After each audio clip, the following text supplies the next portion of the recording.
And all right, welcome everybody to Cycle Jerks Podcast, episode 122. I'm Mike Stewart, your host, joined as always by Dave Dalton. Dave, good to have you here this morning. Always good to be here. Look forward to it every week. Yeah, and today we've got a special one today. We're honored to have Charlie Kelly with us, one of the forefathers of mountain biking. If you've ever thrown your leg over a mountain bike, you owe a debt of gratitude to this gentleman and many of his friends who started the whole craze back in the day. And he's very accomplished in many other ways as well. Helped to start the Norba Foundation, the author of the foremost book on the history of the mountain bike, and that's the Fat Tire Flyer. Charlie Kelly, welcome to the podcast. Well, thank you. Yeah. So, can I just say it's so exciting not to have to talk about this drop handlebar shit. Finally, we're on the topic of mountain bikes. Are we? Okay.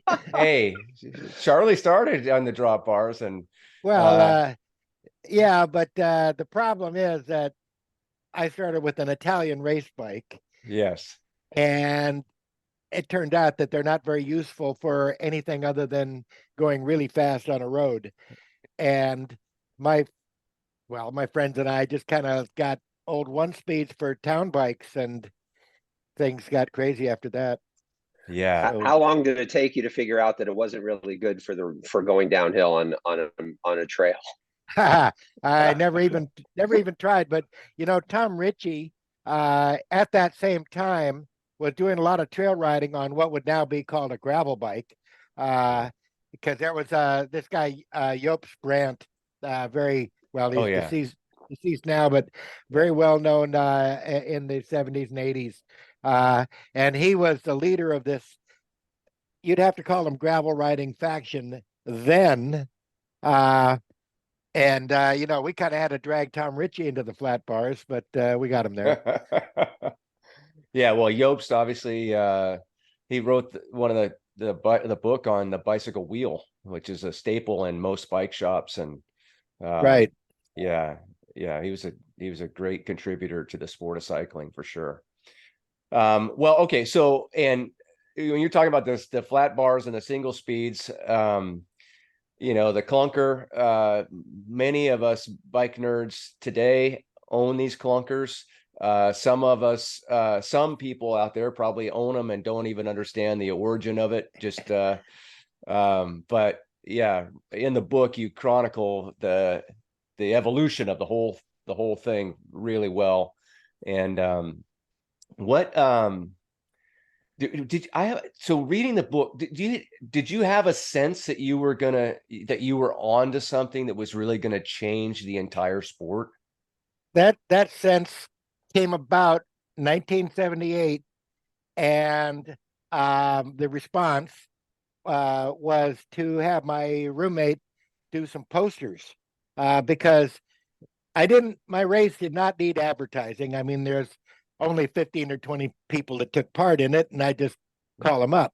Yeah. But by 1978, we'd been doing it for a couple of years, and I started to think, this goofy event might be unique in all the world. And I have no way of knowing, obviously. How do you find that out, right? But I thought, well, the one thing I'm going to do is document my activities as they are today. And so I had my friend, he actually only did 4 different posters, but essentially they say downhill mountain bike. The term hadn't been coined yet, but downhill balloon tire races and so forth, with my name involved and so forth. And really the purpose was to create a document with a date on it, and here's the irony. I have been told by my estimate, somewhere between 15 and 20,000 people in the last 40 years, how everybody else invented the mountain bike before those Marin County guys did. And to some extent, well, they're right to the point where, in a lot of the parts of the United States where there were old bikes and dirt roads, people were doing that same thing. Yeah. But the difference and really the only difference in Marin, well, there are two differences, but the major difference in Marin was that we had a race, and you could put numbers. You could finally put numbers on your performance, and I didn't realize, to begin with, there was only going to be one race. And that race was just to settle an argument between maybe 5 or 6 guys as to who was the fastest, because we found that, mass start too crazy is dangerous. And there was one guy who was about a third bigger than everybody else and would win every one of those just on sheer aggression. So it was going to be a one-time event to decide which of half a dozen people was the fastest on the downhill. And well, I have a number of analogies, but on the first day of the baseball season, half the guys that go out and play lost. Yeah. They would like to play another game. Right. Because maybe I'll win. And also, playing on the losing side beats not playing, And so what that first race established was that losing the race is almost as much fun as winning it, because you get the one thing that every mountain biker wants, which is nobody in front of you, and the bonus, and it's a bonus that you get to measure your performance, and this one-time event clearly took over my life to the point where I'm talking about it 45 years later, Yeah. I was surprised at the frequency that they were being run, because I know what it takes. I mean, like you said, this was mainly 15 of you putting this thing together, but putting on an event, and it does require work, and but you were putting these things on every week there at the beginning. I think it was, and yes, the first 3 events took place over a span of 9 days, and and the thing is that, okay, we had this event and somebody wins, because somebody always wins, and the guy who won it rubbed it in so bad that everybody who didn't win it was saying, well, are you going to defend that title, or are you going to retire undefeated? Well, that wasn't really part of the whole philosophy originally, but it turned out that everybody that loses wants a shot at the title, and also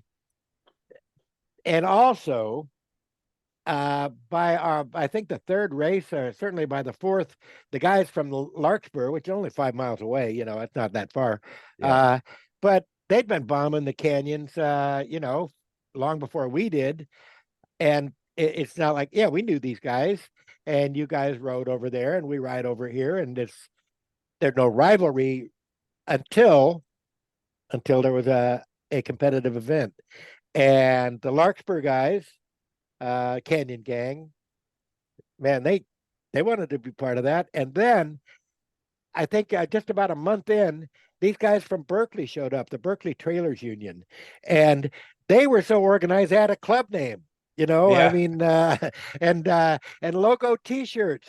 I mean, those guys had been at it for a long time before we were, but once again, we had a way of measuring, and so over the years, I've become aware, certainly the guys from Cupertino that we met long before all of these events.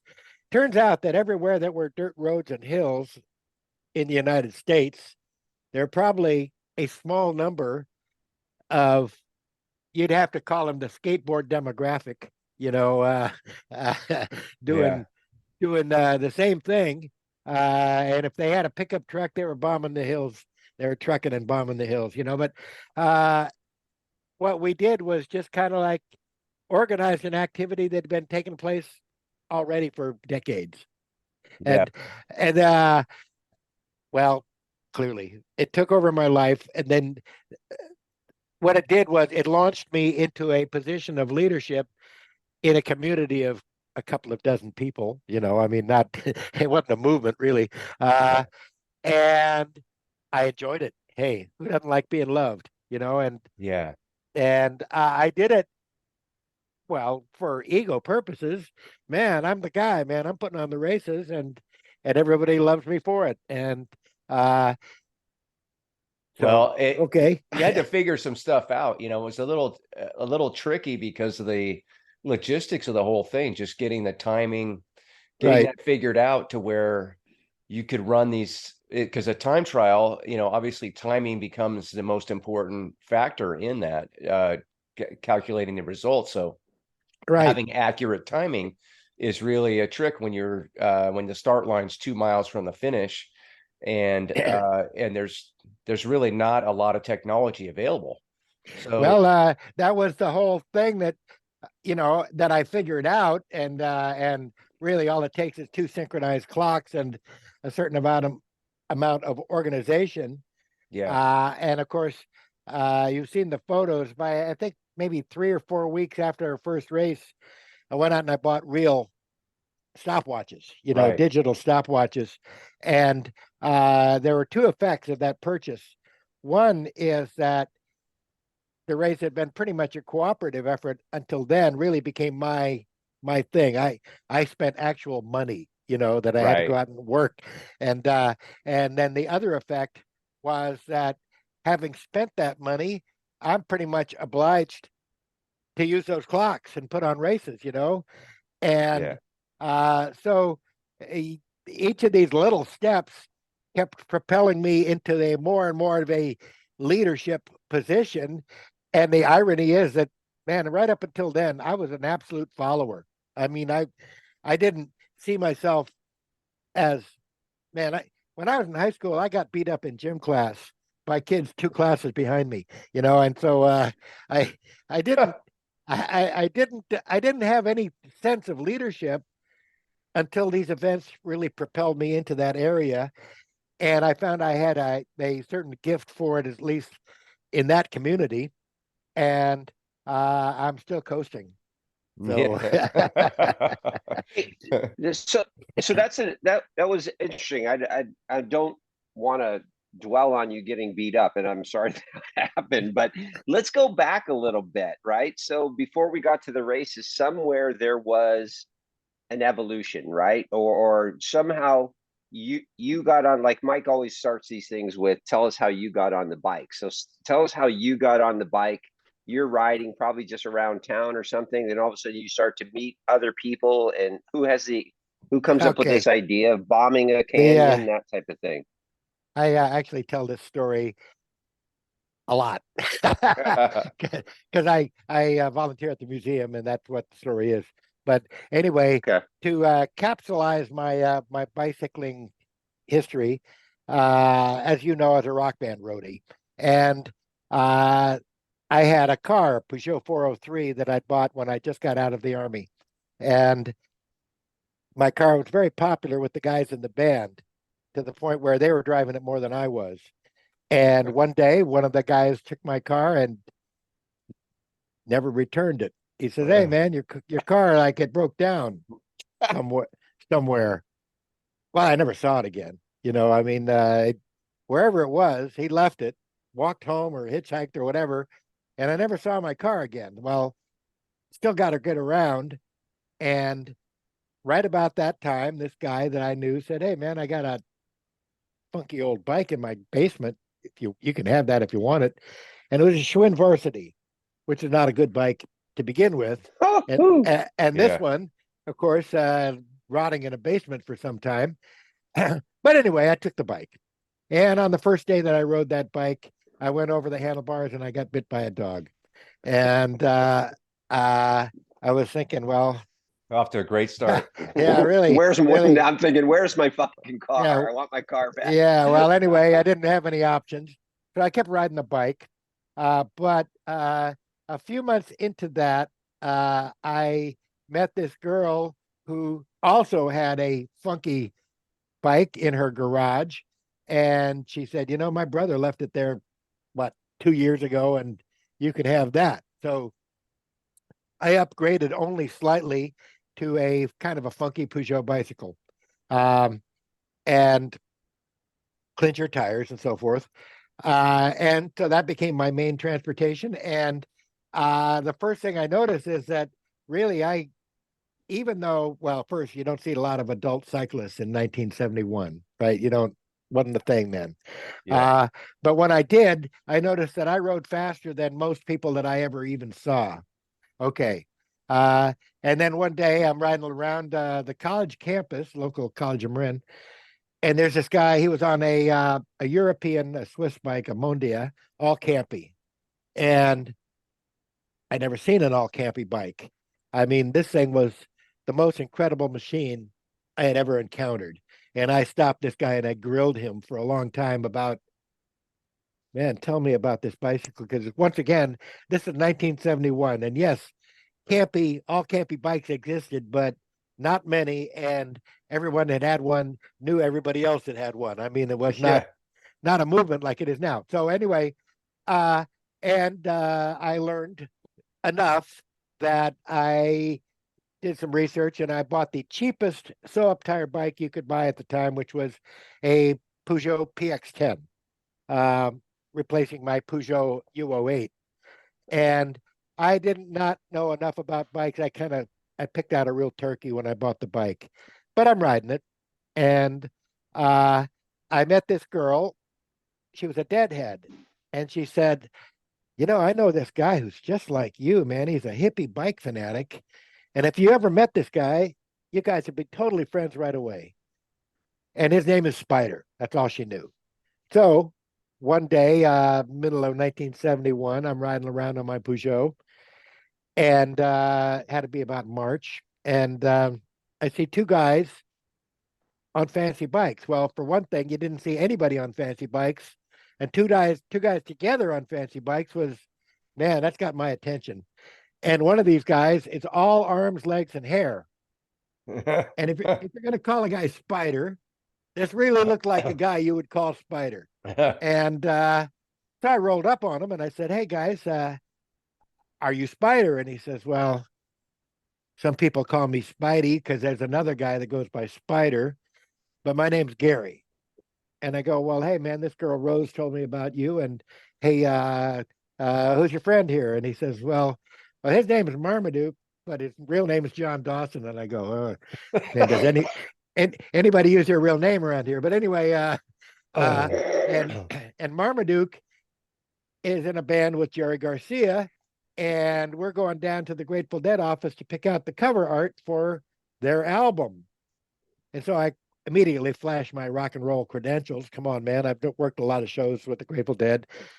Bottom line is 10 or 15 minutes after meeting these two guys, I'm sitting on the third floor of the Grateful Dead office in Santa Fe, and we're looking at images, photographs, art, and so forth, and listening to the record, which is, it was a great record, and in fact is a kind of a classic because Garcia quit the band and they got a different pedal steel player. But and Garcia was not the front man. I mean, Garcia was the side man in this band.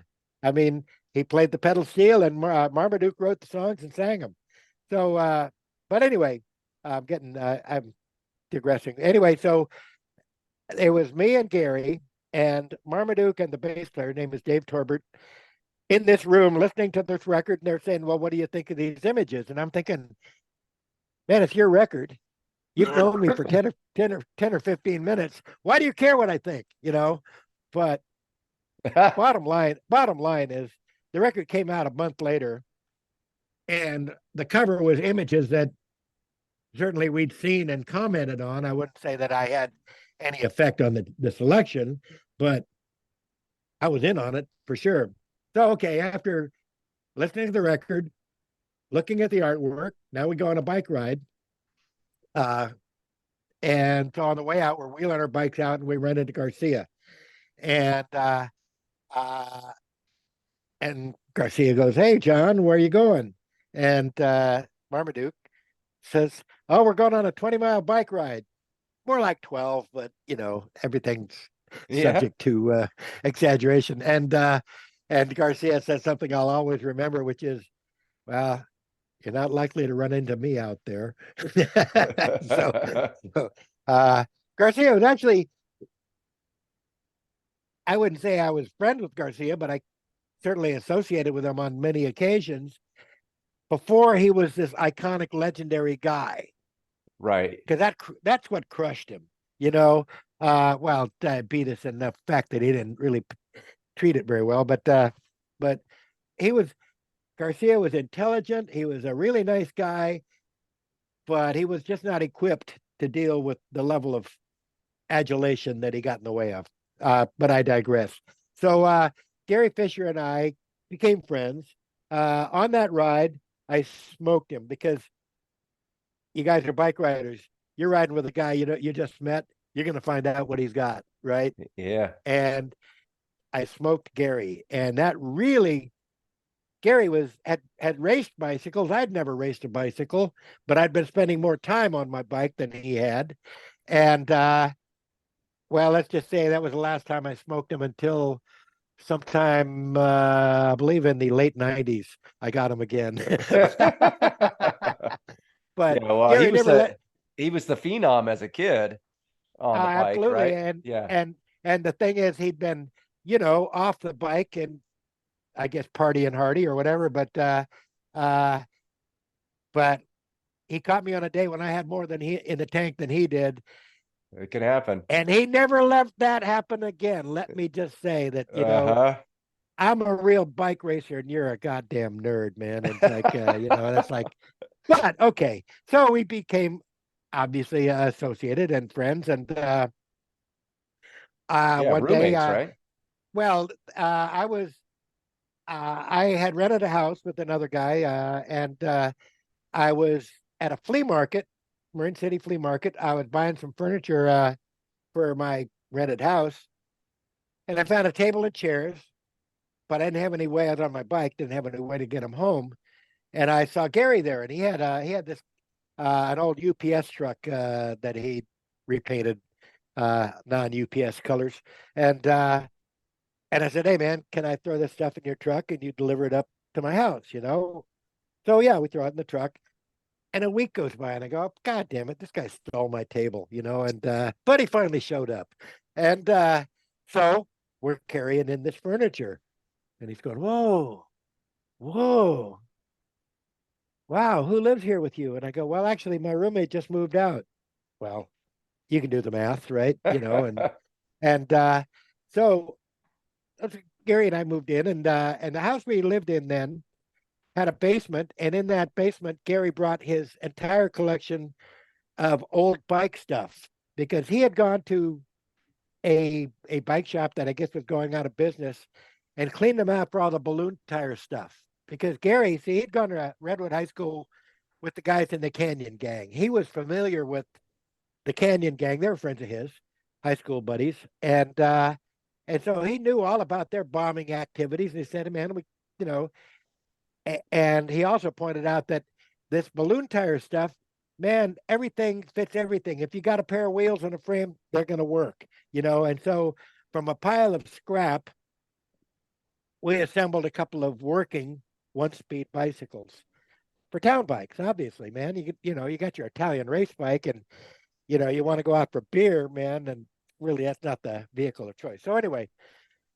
one day this guy, a friend of ours, called up and said, "Hey guys, remember when we were kids and we rode our old bikes, our balloon tire bikes on trails? Why don't you throw the bikes in the pickup truck and come on up here and we'll ride the trails here in Fairfax on the Boy Scout camp, where I'd actually camped as a Boy Scout. I mean, I'd been there plenty of times when I was a Boy Scout. In other words, 10 years earlier.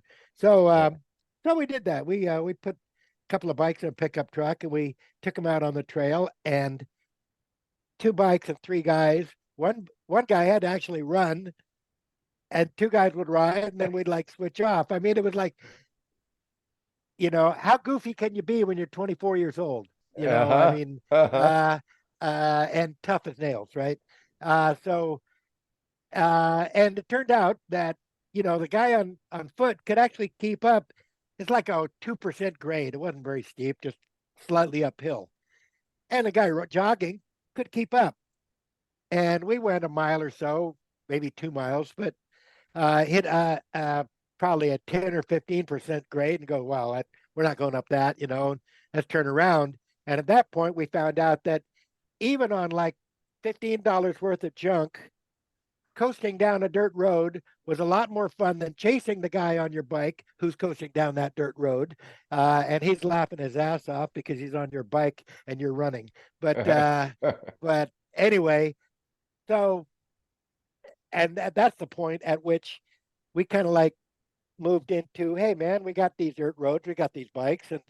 And so we did the same thing that the Berkeley trailers were doing, the Cupertino guys, the Larkspur guys.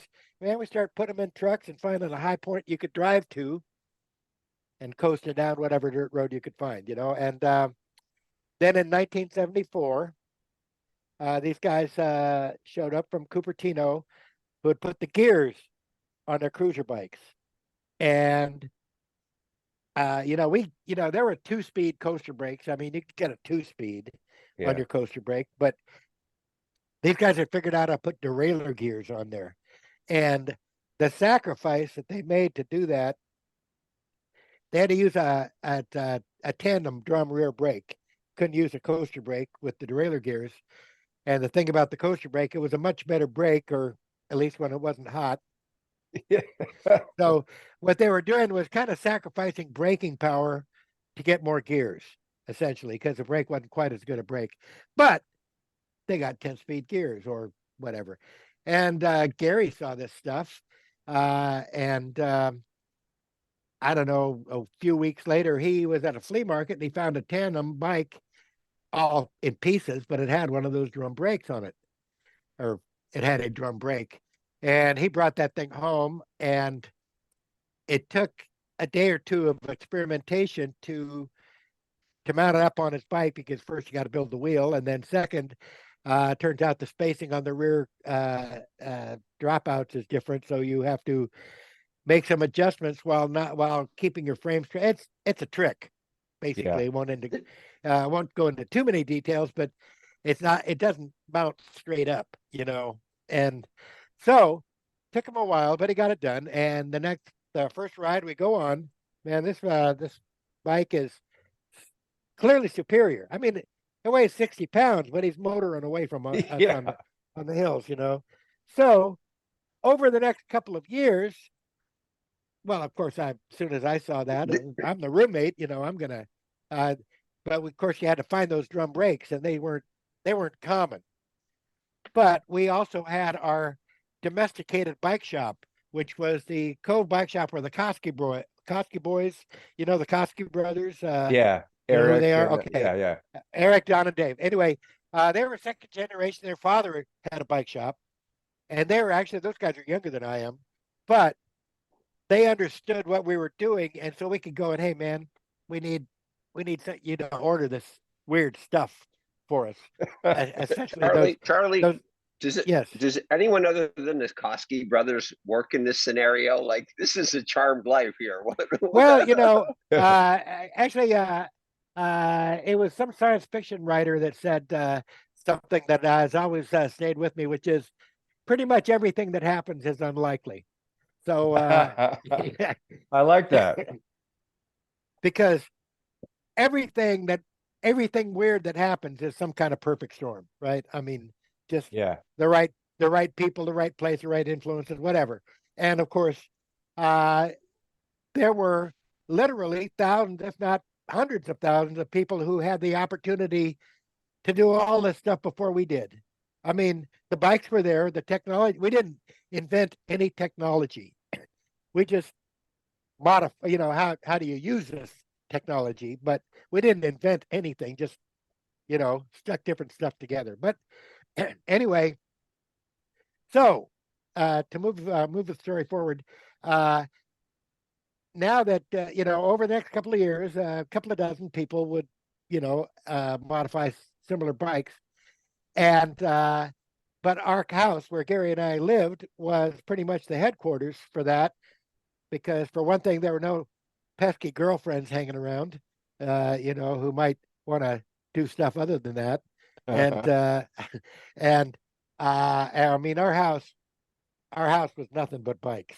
We also picked up a third roommate, Alan Bonds, who actually won the first Repack race. Anyway, but our house was you know, if you didn't build your bike there, Gary might have built, I didn't build anybody's bikes for anybody else, but Gary and Alan did. And if you didn't build your bike there, you certainly stopped by for advice when you built your own bike, you know, because our house was the hub. So by 1978, when there are now maybe a couple of dozen of bikes of this nature, now we're throwing out, you know, as many bikes as we could get into a pickup truck and driving west out, you know, past all the stoplights out into the country and looking for dirt roads, new dirt roads, right? Or trails or whatever. And when you found someplace, well, let's explore it, you know. And by now, of course, I've explored all of them, but we hadn't then. Um, and so, well, the paved road's always in the bottom of the valley, and the dirt road always goes up. So we would ride, push, whatever, up whatever dirt roads we found. And whatever you're going up, eventually you're sitting on top of it. And you don't just turn around, because for one thing, there's people that are 5 minutes behind you still coming up the hill. And you're obviously going to wait for everybody on. And then nobody just leaves. You break out the water bottles and the lunch. And we did a lot of Frisbee playing on top of these hills of all things, you know. But every ride ended the same way. And so if you'll picture this, you got 7 or 8 people and they're sitting around, you know, backpacks and they got some lunches and water bottles sitting around, and the bikes are all laying on the ground 30 feet away. And some guy would look over at his bike. And at that moment, you didn't have to say, hey, why don't we have a life-threatening race for no stakes, whatever, on junk bikes? Yeah. Because as soon as that look, everybody's bolting for their bikes. And every one of these rides, I mean, it was universal. Every ride ended the same way, which was with a mass start, elbow to elbow, life-threatening race for nothing more than bragging rights, right? I mean, that's like, Yeah, but you guys are you're bike riders. You know exactly how this would come down. that's right. right. Yeah, you can feel it. All I got to do is describe it, and you know exactly how it came down, right? That's right. And of course, this one guy, of course, bunch of bike racers. I was on the big side for a bike racer, 180 pounds, right? Really, about as big as you could be and be a bike racer. But there's the guy that owned the pickup truck was big enough to play in the NFL, which is like 6'4", 230, right? Just the size they want quarterbacks to be, right? But anyway, and he was also a sociopath. So he won every one. He won every one of these undeclared races on sheer size and aggression, right? Yeah. And of course, there's a lot of smack talking that went on. Well, there's always a lot of smack talking. Doesn't matter what the Always. sport is. Yes. And it really didn't set well because, of course, he liked to rub it in. And but because we were actual bike racers, and had participated in real bike races, we understood that the time trial is what they call the race of truth, right? Yeah. There's you know, you get far less to complain about. You can always complain, but there'll be a lot less. And the question was, okay, sure, but how do you do this and where? Well, the where was pretty easy because we knew about Repack. And that's another one of those perfect storm things, because Repack, it's a chore to get to the start line. Takes you 45 minutes or an hour, no matter how you do it. There are 3 different ways you can get there. But any of these ways, you gotta do some work, and it's gonna take you a while. However, the bottom of that hill is like 5 minutes from Fairfax. So when you're done, you're back in town. You're not way out in the country. Also, of course, it was 1.8 miles and 1,300 feet of elevation difference, or 14% average slope, which is steep enough to separate the men from the bikes.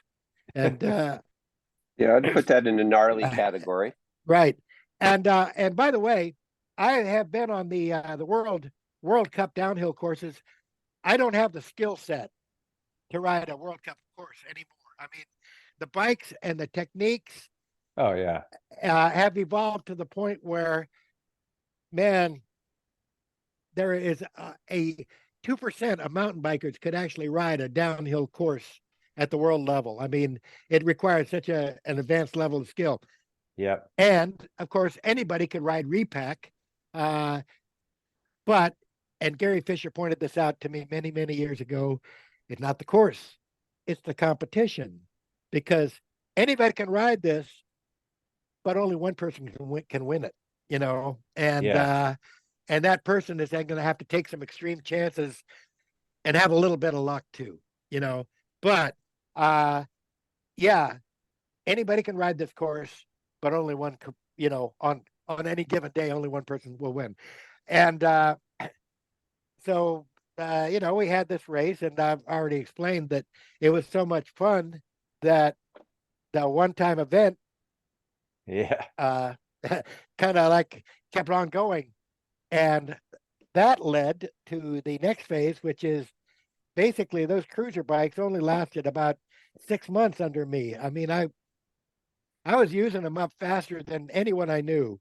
And the reason was that it was becoming my everyday bike. Um, because once I had the derailleur gears on that, well, suddenly your range, you have quite a bit more range, you know. Uh, you're willing to ride a lot further when you have derailleur gears on your cruiser. And Sure. so, uh, and that bike frame, that 40-year-old at that time bike frame, was not made for a 180-pound bicycle racer, made for a 100-pound kid riding on relatively level ground and delivering papers or whatever. But the problem is that I was riding it so long and so hard that the frames would fatigue. I mean, it's the same thing that would happen to my road frame, but it took 6 months instead of, 10, 12 years, you know? So, So, uh, so uh, Charlie. So for yeah, anyone that hasn't seen the movie Clunkers or read your, I mean, when you're saying cruiser, you're literally talking about like swept back handlebars, right? These sure. are, yeah, these are Uh, uh, 30s and 40s Schwinn right, right, Excelsior Yeah, frames. Yeah. right. yeah. But modified with derailleur gears. Yeah. And, uh, and, Just, and I'm we'd just trying always to give had a our front brake. audience. I'm trying to give some audience some perspective as to what, how you guys took your life in your hands doing this. Yeah. Well, you know, and that's why I got to emphasize it's pretty much a skateboard demographic, Yeah. uh, uh, and the same attitude. And in fact, I was a skateboarder at the same time. Uh, the oldest person I knew that ever was in skate parks. But anyway, yeah, we these old bikes would Yeah. You not think, stand up to the abuse, right? And right away I started thinking, man, well, if you put that 40-year-old Schwinn next to your Italian race bike, all you yeah. can see is areas where it could be improved. And it really starts with the frame because an Italian racing bike is made out of obviously the high tech steel alloy. And those old Schwinn cruisers were made out of mild steel, not nearly the same toughness and quite a bit heavier. So a frame, it just seemed like if you're going to start with anything, you'd start with the frame. And I had actually had a friend of mine named Craig Mitchell build a cruiser frame for me, uh, but it did not really work as well as I thought it might. And stupidly, I gave it back to him because Oh, I was that going to would be, ask I about mean, that one. yeah, what a holy grail that would be. There's only one photograph of me riding it, Oh, uh, okay. but he made a diamond frame, but for balloon tires. But he used all the old Schwinn standards, so I could just move, you know, the headset and the crankset and everything over, uh, rather than redesign the bike. He just built a diamond frame that would accept all those cruisers, specifications. So, so it was it was kind of halfway there, but it didn't. And like I say, it was stupid of me to abandon that project. I should have kept the bike and kept moving. But anyway, Yeah. Joe We all Breeze. we all wish we kept our old baseball cards too, but we Oh yeah, didn't, right. right? So Right. if I had balls to the queen, I'd be king. So Yeah. Yeah. So of course I had another friend who had built a couple of road frames. Now Joe Breeze took the Albert Eisentraut course in building bike frames, and which means you go to the shop for 2 weeks, and at the end of that 2 weeks, you have a frame. And in Joe's case, it was absolutely beautiful because two things: you have a master craftsman overseeing your work, and second, you're Joe Breeze anyway, you know. Yeah. And now Joe's father had designed and built race cars. Uh, Joe's father had been a bicycle enthusiast himself, uh, and they had a machine shop in the house. So Joe had a leg up. And by the way, when Joe was 14 and his brother was 15, they carried with them a court order that said these teenagers on their bicycles 300 miles from home have not run away. Incredible. They went on these insane rides, and of course they're teenagers. And where are you kids from? And we're sending you home, But so finally, their parents drafted a court order that allowed them to go anywhere on their bikes, and they would, like to Yeah. Fresno, ride to Fresno. Anyway, uh, so um, Joe, I approached Joe, and he said, "No, no, forget it." And every time I ran into Joe after that, I say, "Joe, build me a bike," and he'd always say no.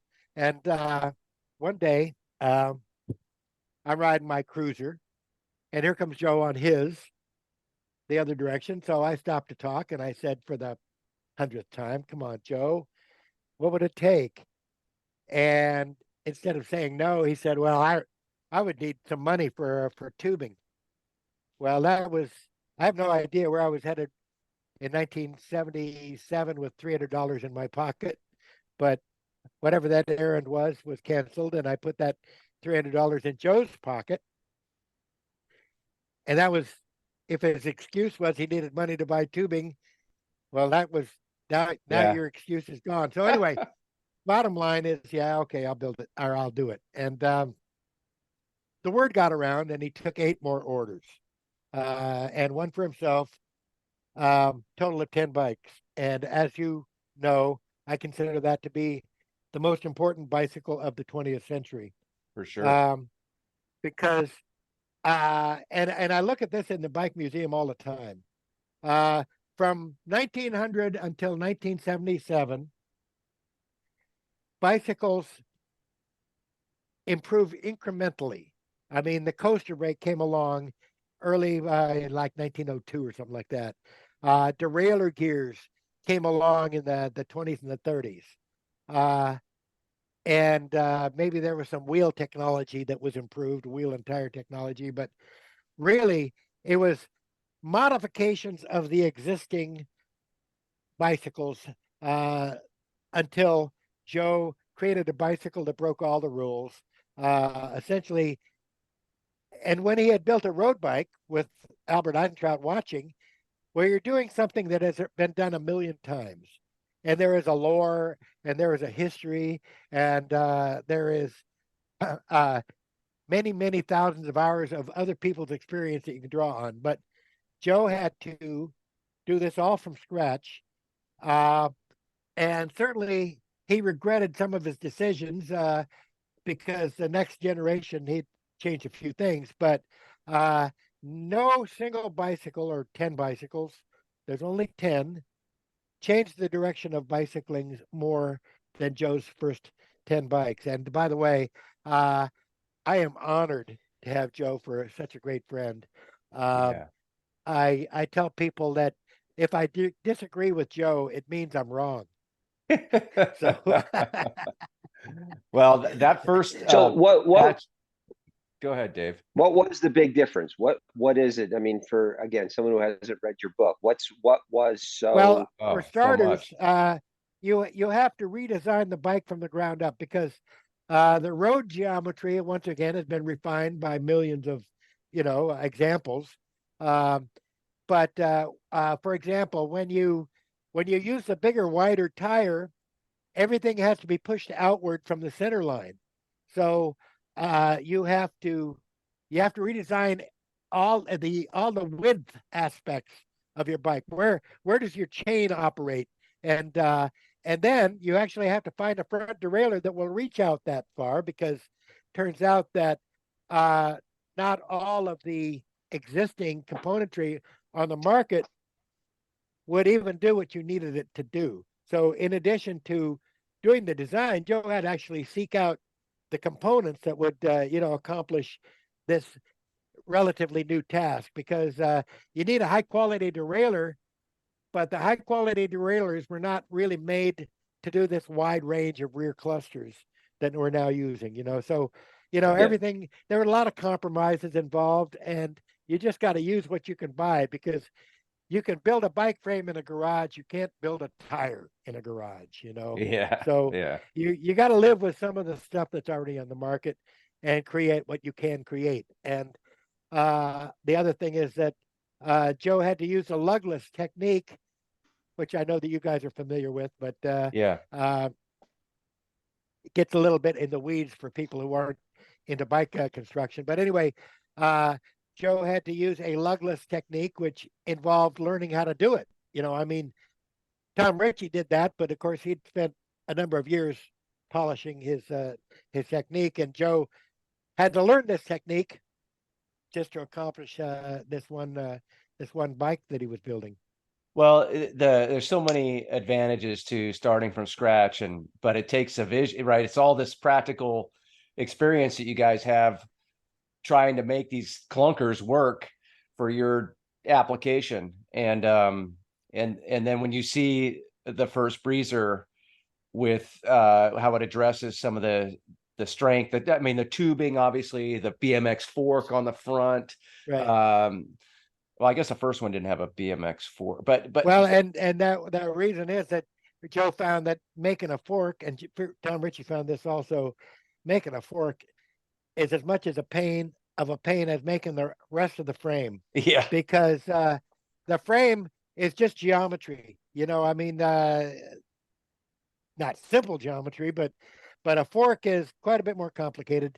And after he made his first one, Joe said he just called up Redline, a standard BMX company, and said, "Hey, man, can you add 2 inches to the fork that you're already making?" And yeah, he just had he could have called Cook Brothers, but he called Redline because they both made the same product. Um, yeah. but You look anyway, yeah, you go look ahead. back at those early bikes, and you brought up the UCI World Cup downhill, and you see where the sport is today. It's just leaps and bounds, but it had to start somewhere. And what a great collection. Like yourself, you got Joe, you've got Gary, you've got Tom Ritchey, all these Once guys. again, it was a perfect storm, Yes. because each of us brought something unique to the mix of that, and at the same time, there was no question that we would be able to stand each other for very long. So One thing I uh, was struck with the book was Wendy Craig was along for a lot of those early of expeditions. course, yes, And that's pretty unusual. In the sport today has a very healthy women's to men's ratio, but still could be far better, I believe. sure. But Wendy back then doing these big adventures with you guys, the Crested Butte. I mean, that was really ambitious stuff for a woman at that in that time. Sure, and so if you got one guy on our crew that weighs 225 pounds, and Wendy, who weighed 110 pounds, Yeah. but the bike weighs the same, Yeah. Right. and so she was at a severe disadvantage just on that body weight ratio. But and Wendy always had her camera. She always brought the refreshments. I mean, Wendy was certainly, my book would be a different thing without Wendy's photographs, and Yeah. and uh, we didn't, we weren't attaching any kind of importance to our activities, and Wendy didn't either. But hey, man, she had this camera, and what else am I doing today? And so, Right. and then of course once Repack started, then you had all the opportunity for a lot of action photos, and we're still gawking at those action photos now 45 years later. But Yeah. It's uh, it's it's but pretty remarkable. You look at on the cover here of the book, and you've got what looked to be like some kind of military issue boots. You got some jeans on, some looks like maybe knee pads that would be worn in the NBA at the era, and maybe a denim shirt or a flannel shirt and some work gloves. well, the let's see, can't remember. Oh, I'll probably wear my work shirt, but the uh, the army boots are my, in fact, army boots. Yeah. And and actually, some of those pictures I'm wearing my army fatigue shirt. Yeah. Because after I got out of the army, I mean, they gave me a lot of very serviceable clothing that I wore for quite a few years until it was all gone. I still have one of those shirts. It fits a little tighter now. Yeah. Well, But I'm glad you brought up the Craig Mitchell bike, because you in the book you do a great job of these these glamour shots of the bikes of the era, right? So right, the right, early clunkers, and then the breezer, and right. Ritchie's bike. But there's not a good side shot of the Craig Mitchell bike. And Yeah. you mentioned there's only one good photo. Is that the one where it's from the front, and you Yes. can only really see, yeah, you can only really So see part of so the bike. here's a story of that photo. I thought, uh, and in that photo, I'm wearing a fireman's jacket. I mean, it's Uh-huh. like, and I'm thinking, well, if I go down, be nice to be wearing something like, you know, Right. pretty rugged, right? Well, turned out that was an aerodynamic disaster that trimmed Sure. or that added 15 seconds to the ride just by being like aerodynamically disastrous. I mean, you Arrow is actually, everything, Charlie. well, you know, it actually starts to be a factor when you hit 25 miles an hour, right? Yeah. And it turned out that was the only day I ever wore that huge jacket in a race, because I realized this flapping is like, in addition to being annoying, is really slowing me down. But anyway, it is an unusual photograph for those for several reasons. But uh, I Does Craig still have the bike? Craig took his own life probably 15 years ago. So Oh, shoot. uh, no way we could ask that question. Yeah. I heard through unconfirmed sources that the frame had gone to Australia. I can't remember who told me that or on Oh, what wow. basis. Uh, if it still exists, it's certainly a holy grail. It would be almost impossible to track down, because whoever has it is many degrees removed from me and Craig, Right. Right. and and the other thing is, like I say, use a lot of Schwinn standards, 2-inch bottom bracket, for example, that would make it awkward to rebuild as a modern bike. Right. You can see where it Uh, might have even got thrown out or whatever. right. It was, I absolutely expect that is what yeah. happened. And Yeah. certainly kicking myself because, but hey, man, if I'd had a camera in 1968, I would have a book of my rock and roll photos too, because I saw a lot of shit that Oh, man. come on, man. I was around all of these guys before they were these guys. So hey, man, I've been on the ground floor of a lot of stuff. So I'm just glad. Yeah, how go long ahead. were you a roadie?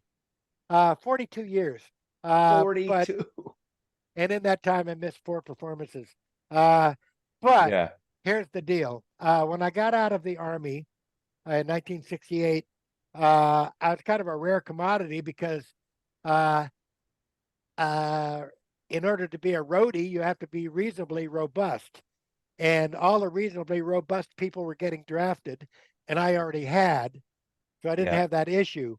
And even though I knew nothing about the gig, I had a driver's license.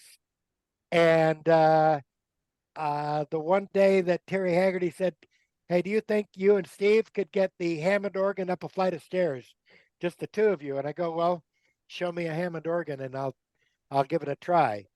Anyway, bottom line is, a feat of strength got me the gig, and uh, uh, in 1977, the guys got tired of each other and broke up for 20 years. And in that 20 years, I I became the only roadie in the world more famous than the band. And Classic. but in 1997, they realized there's a lot of money still to be made here, and they started playing again, not on a regular basis, but by then I was had already been in and out of the bike biz. Yeah.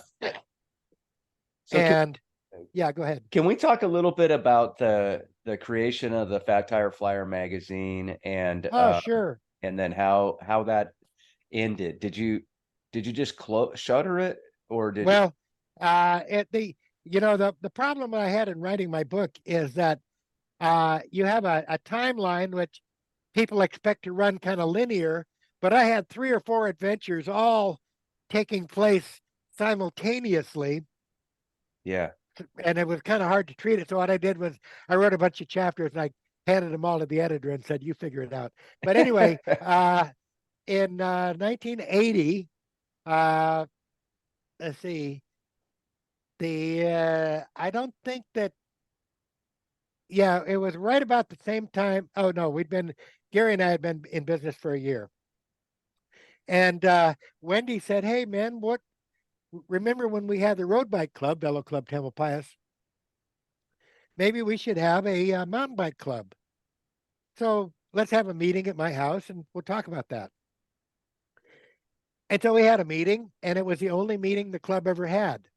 And and the only thing that meeting accomplished was that, well, we're sitting around like 7 or 8 people. What does a club do? Well, we have meetings, and some clubs have a newsletter. Well, yeah, we could have a newsletter. And so what would we call our newsletter? And Denise, my girlfriend at the time, Denise Carmagno, said Fat Tire Flyer. And of course, once you hear that, Yeah. there is no argument. The Yeah. discussion is over, you know. And of course, Fat Tire Flyer, of Yeah. course. And the reason is because we were distinguishing between skinny tire bikes and fat tire bikes. I mean, uh, and mountain bikes was actually the name of the company that Gary Fisher and I had. Wasn't really a name that we were using generically at the time. So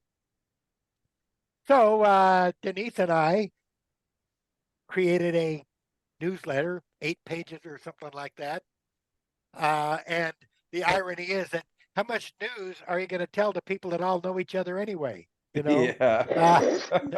So, so I mean, it was just kind of a goof.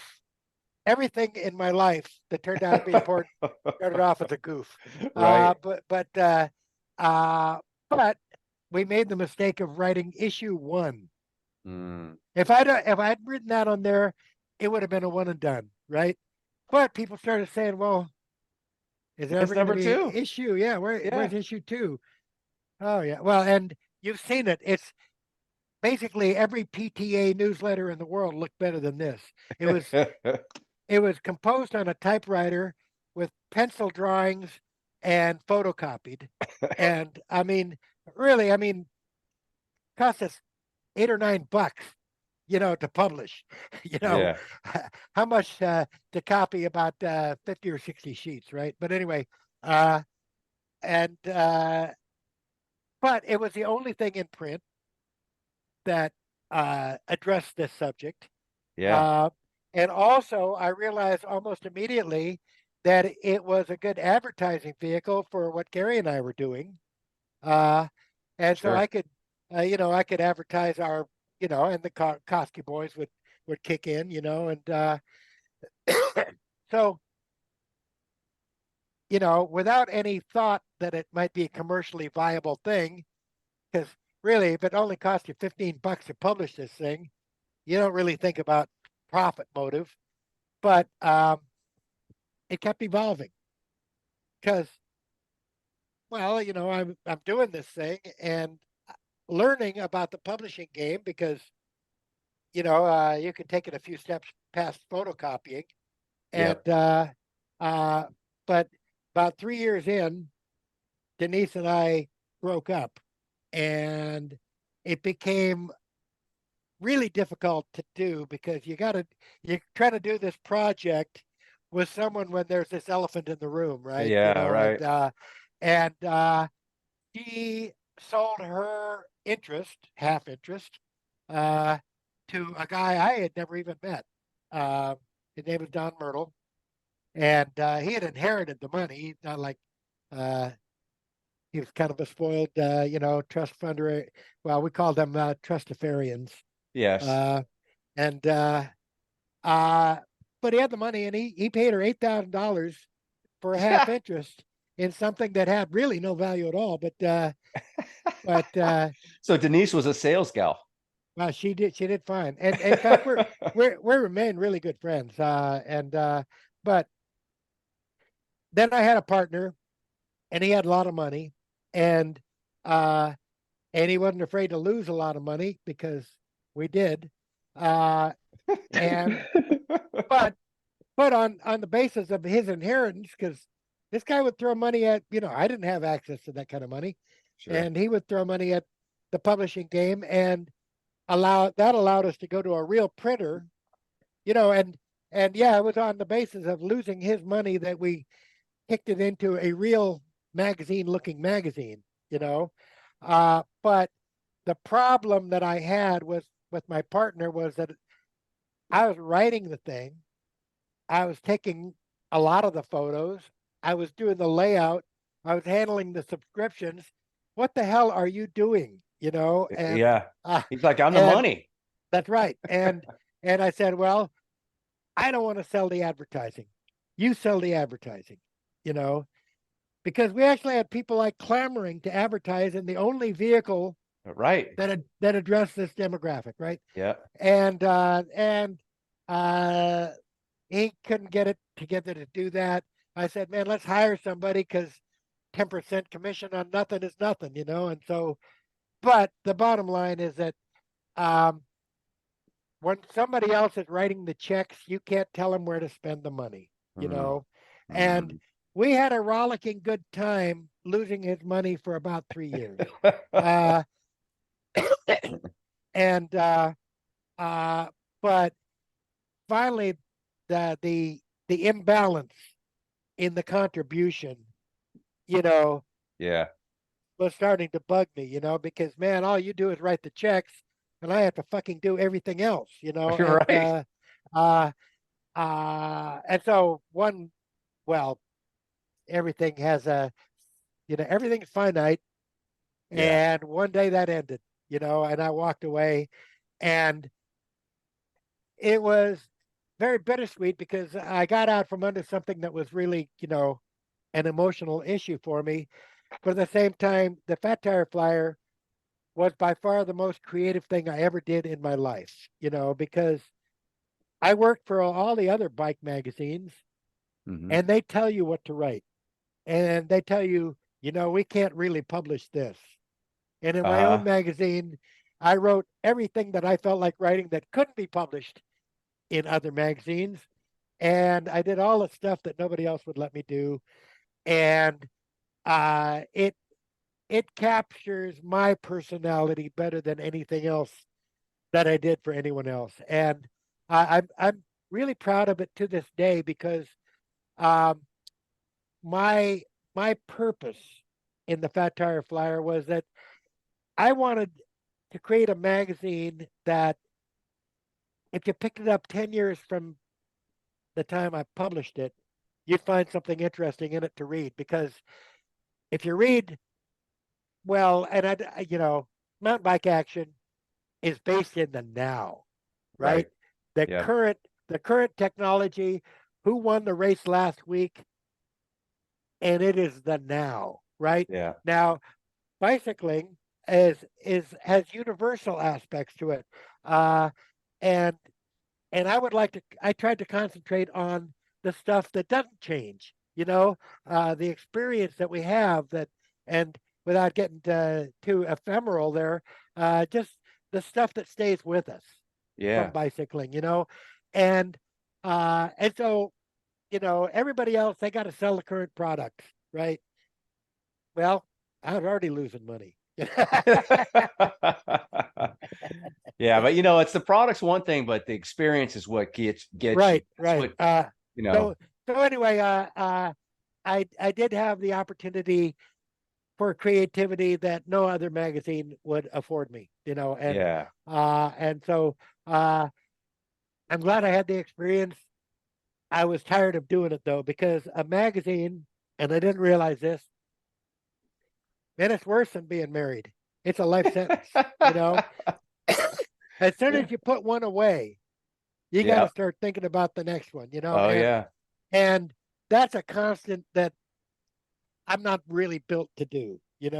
I would love to have had somebody competent running the thing yeah. with me just contributing, but it wasn't going to work out that way. And so I finally bailed.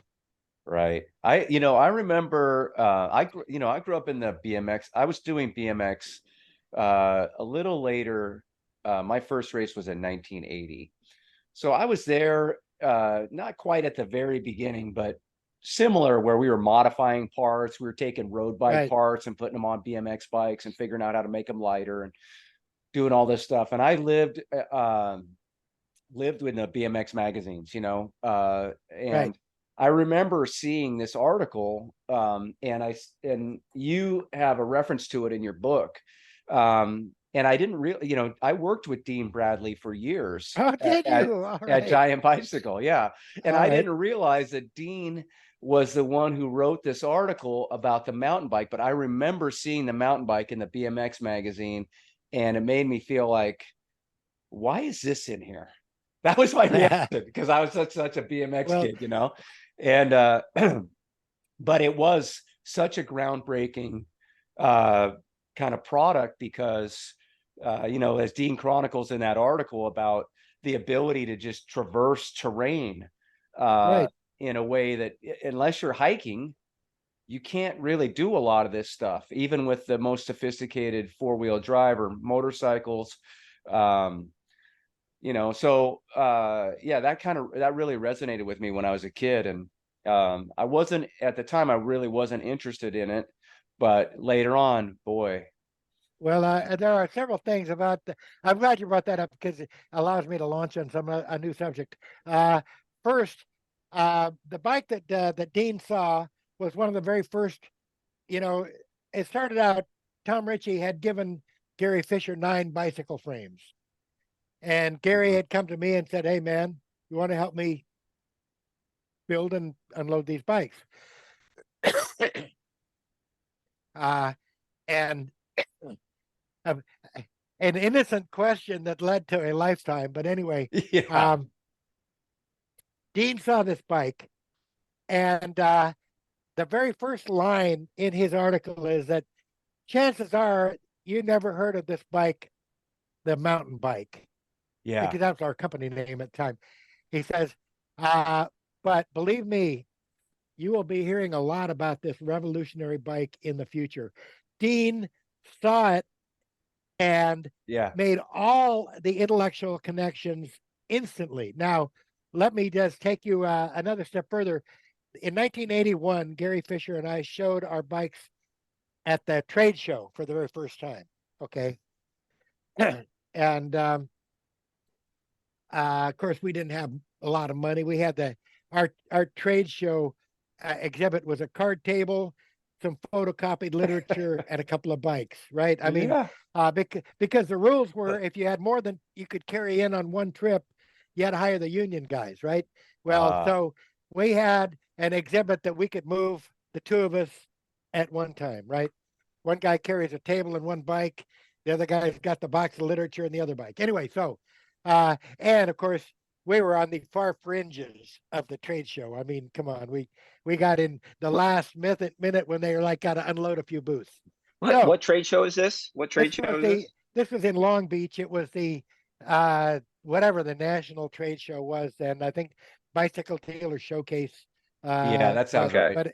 But anyway, And, so and just to be clear, bear with you for a second. So these are Tom Ritchey frames right. that you guys have now cobbled Right, together right. some components Well, and put on and actually, come up with by this time we'd been building bikes for over a year, so we had Okay. our design had coalesced and we knew exactly what we were selling and we had and so like I said, we're pretty much on the far fringes of the trade show, and so two encounters in that show. One, this guy who, bike show professional by then, 40 or something like that years old, been in the business for 20 some odd years. He said, guys, I love your passion, but you have to understand that the future of the bicycle industry is aerodynamic components, which were big that year. Arrow is everything. Well, it was that year, and they had, wind tunnel stuff on your derailleur that's now been modified. Anyway, Uh-huh. and then the other experience was that this guy, 40 some odd year old guy with a son, maybe 12 years old, right? And the kind of guy that had a lawnmower and bicycle shop in Omaha, Yeah. that kind of toys, lawnmowers, and Yeah. bicycles. Anyway, got to go to the trade show because, it's part of the deal. And he would walk past our booth and he would see nothing. And the 12-year-old kid would see the bike and need no explanation. The kid processed everything instantly. He saw high quality bike, diamond frame, big for an adult, big tires, extra brakes, derailleur gears. The kid processed everything, and he would stop dead and stare, right? And Dad would go, come on, what are you looking at? This, I can't sell but these in Ohio. that's right. And It's just a clunker. absolutely. And of course, you being a BMXer, you made took you a couple of looks, right? But Yeah. eventually you did that same math, Oh right? yeah. And I have to say that when your generation of BMX riders entered mountain biking, it kicked the skill level up 50% Right. because we had, as a road rider, I never had occasion to do a wheelie. Why would I do a wheelie on my Italian racing bike, right? Yeah. I can't do a wheelie. Every BMX kid can do a wheelie, and so, and that's not like it has a practical application, but BMX is jumping, it's acrobatics, and it's a whole bunch of skills that road bikers never have to cultivate. Well, now, of course, in the Tour de France, everybody there has a background in BMX mountain biking and road biking. They don't get to the Tour de France without that complete set of skills because Yeah. bicycle riding now demands that you know every aspect of it. And but I gotta say, man, when the Tomacs and the Herbolds and all of these BMX guys entered mountain biking, it astonished me, Yeah. and congratulations. And then of course, the next step of all, two more steps, suspension and disc brakes. And man, we are there. Everything from now on is going to be incremental. There's not going to be any, I mean, Right. there's not going to be any explosion of something new. I think from now on, we're like the road bikes. You can tinker with a little bit of it here and there, but you're not going Yeah. to change the whole thing anymore. All right. Hey, Yeah, Charlie. I think we've already found that. Listen, we could talk all day, Charlie. It's, I mean, there's so much here, and we just really kind of scratched the very beginning. But I am curious, though, before we wrap this up, because I do have to get out of here. But I am curious, that first trade show, did you guys write orders? Oh, I'm sure we see. The problem is that we're selling our bikes one at a time. In a trade show, people are looking for wholesale, and we didn't really have a wholesale program. Yep. You know, uh, we were going to go bankrupt by the second day because for two things. Gary gets, I mean, we had 9 bicycle frames. Right. That's what we started with, and a couple $100 in cash, and the idea that it would become this avalanche. I mean, there was no way to see this coming, and so that we were not prepared in any sense, for what befell us. Yeah. But and of course, bankruptcy and a lot of personal tension, and I Sure. had a fight with my best friend for many years, but Gary Fisher and I had the greatest bicycle adventure of the 20th century, Yeah. and I will always have that. Yeah. Yeah. No doubt. Well, Charlie, thank you so much. Great way to end it. Yeah, for joining us this morning and sharing the part of it. But I want to encourage everybody out there listening to the podcast to please check out the Fat Tire Flyer if you don't own the book already. So many of us hardcore bike nerds own the book. But beyond the coffee table, open it up, read it. It's actually really good. And I had a lot of fun writing it. Anyway, all right, guys. Through. So you're done, but I'm Charlie. not. But because Charlie, go back to bed. Yeah. Okay. Make that list of what you're not going to do today, right? All right. Well, thanks very much, guys. All right. It's been a pleasure. I'm going to click this little X up in the right-hand corner, and we'll be done then, right? Yeah. Well, sure. Yeah, you could do it that way. All right. We're going to go ahead. Go ahead. Oh, well, anyway, thanks a lot. And hey, man, if you got more time ever, let me know, because I'm not done. And if you want to do a rock, I do history lectures for Marin County history, and I've done the rock and roll and the bikes, because almost nobody gets one world-class adventure. I had 2. All right, guys, a pleasure and an honor. Thank you for contacting me. Likewise. Okay? Thank you so much, Charlie. Yep. Take care. Bye-bye. All right. And that's going to do it for us, everybody, on the Cycle Jerks podcast. Thank you for listening. You can, if you like what we're doing here, please feel free to leave a 5-star review. That helps us out. And if you're interested in subscribing, you can do so at cyclejerkspodcast.buzzsprout.com. Hit the subscribe button. And that's going to do it for us. Thanks for listening, everybody. Yeah. Thank you, guys. Have a great week.